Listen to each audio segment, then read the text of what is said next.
Hello, I'm Nick Coleman. And I'm Graham Skaggs. And welcome to the Masters of the Brandiverse. Masters of the Brandiverse is a marketing podcast dedicated to bringing you the best marketing advice to business owners. Have you ever gone to a business that's had multiple locations but still had the same experience?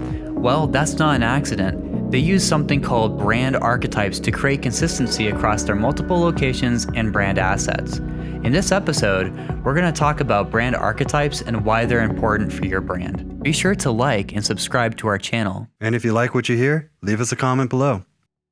So Nick and I are here today, and we're about to talk about one of our favorite subjects here in the office, archetypes. Yeah. Brand archetypes. Absolutely. And I think to get us started today, let's talk a little bit about what a brand archetype is and what it means. Nick and I have different backgrounds, mine being more like filmmaking and storytelling. I do a lot of our video.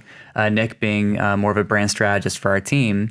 And so we both understand archetypes, but we have slightly different angles on it. So let's start off with your perspective on it. What is an archetype for someone who has never heard of one before? I would describe it as the personality of your brand, right? It's the main character of who you are. How you present yourself in front of the customer, as well as how you present yourself when they become your customer, right? So I think of it in terms of, if you think about it like characters, right? Are you kind of a Yoda? Or are you Obi-Wan Kenobi? Right. Like each of them obviously wields the Force, but they attack it in a different way. And you just see that across the board with many brands. It's their personality of how they're presenting their product to their customers. Yeah. And then if we're to talk about archetypes from a filmmaking perspective, an archetype might be a wizard, like Harry Potter. Could be the cowboy, like a Western, John Wayne. And typically, like, an archetype is a set of patterns and behavior that we've come to connect with a personality or character. Yeah. So if we're talking about the gunslinger, there are certain symbols that we recognize as being archetypally the cowboy. That's right. That's the gun. That's right. The boots, the hat, the landscape. So that's sort of the way I think about it. I think another thing too that an archetype does is an archetype creates a sense of anticipation for what's to come. Because when we recognize a personality, we recognize it by its behavior, so we know it's consistent, right? We know the wizard is going to cast spells and be involved in this paranormal kind of stuff. You know, the cowboy is going to be in an epic conflict with the bad guy in town, right? So it helps with that too. Yeah, and as human beings, we like consistency. Yeah. And so as a brand, you have to be consistent for your customers. Like if you're saying, well, I do incredible customer service, well, every single time I talk to somebody on the phone, I expect great customer service because I need that consistency in order to continue to do business with you. And you see it across the board. If you are not consistent with your customer, then guess what? They're going to leave. They're going to go, you know what? Your customer service is terrible. You said it was great, but you're not being consistent with your promise. Yeah. So it's like, if Calvin Klein were to do a soft and sweet commercial, it wouldn't fit well with the brand because they're come across as like a rebel, an outsider, and being comfortable with that. That's right. So it's like part of being consistent is people have an expectation for your brand, and by being consistent, it keeps them happy. That's right. Right. So another thing I wanted to ask you, and for a lot of like business people, they're like, why does this matter? Like, what does this mean for my business? And I think it's not just something that designers and brand experts should think about. It is important for your business. So I wanted to answer the question, why is archetypes important for a person's business? Right. So it goes back into what we're talking about, your personality. It goes all throughout your entire marketing. So it goes out through your messaging. So how you are messaging your brand when someone interacts with it, maybe on your website, or the messaging that they see and the visuals that they see when they come to your social media. And just like what we were talking about earlier, your brand archetype also influences how you are interacting with that customer as well. So if somebody calls in, well, your archetype, if you design it well, if you know it well, it's going to come across. It's going to come across the language that you're using when you're talking to your customer. So it's incredibly important because it allows you to get clarity around your business. Who are we? Which is a common problem that you see with a lot of business owners. If you stop them and you ask them, who are you? What are you about? How would you describe yourself? I'm unsure. Well, an archetype actually allows you to be really clear. This is who we are to the customer at each of these touch points, and then even allows you to be clear with people that you bring onto the team. Because what ends up happening is if you're not sure who your archetype is, if you start hiring people onto your team, they're going to determine who your archetype is. And then there's going to be confusion because you'll go in through your team and you'll go, who are we? Who are we? Who are we? And each of them are going to have different answers because you are not clear on who your archetype is. But if you are, well, guess what? Anybody you bring on, you're going to say, this is how we present the brand, et cetera, et cetera, et cetera. It creates internal clarity, not just external, but even the people you hire in and staff. If they go out and someone says, oh, you just got a new job at wherever, Nike, because they know the archetype, it's very easy for them to then advertise the brand and create consistency in it because they know what it represents. So that's a really good point.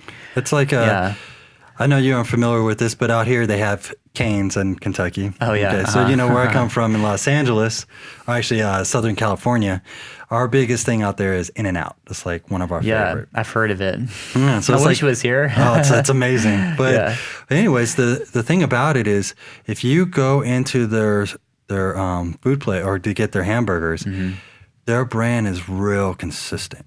Like the people that are hired, no matter what branch you go to, it's real consistent how the employees talk to you, how they interact, how they take your orders, how they prepare your meal, just the way and the look and feel of that brand. They know who they are, and you can see it even through the people that work for them. That's awesome. Yeah, right? it's like Chick-fil-A too, yeah. right? They're incredible with that. Eat more chicken, right?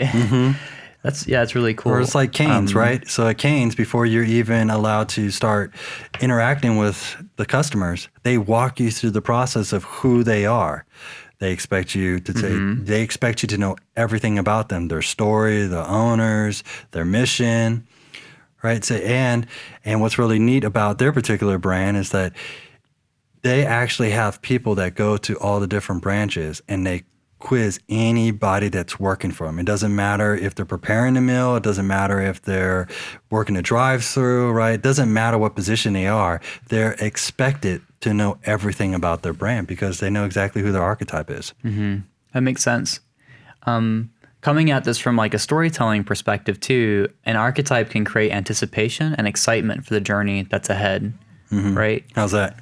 Well, like for example, let's say you turn on a Western.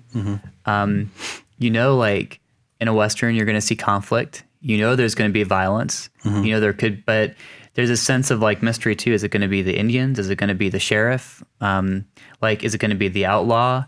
So there's a certain set of expectations that you have going into a film. So every time you turn it on, what's fun is that you get to play with those expectations a little bit and try to have twists in it. And Archetype's very similar, right? So if you decide to have a brand like Harley-Davidson where you're a rebel, brand, and you're trying to make basically the outcast feel like they're accepted members of society, what the whole brand does is it makes people who are outcasts feel like welcome and a part of a tribe that understands them.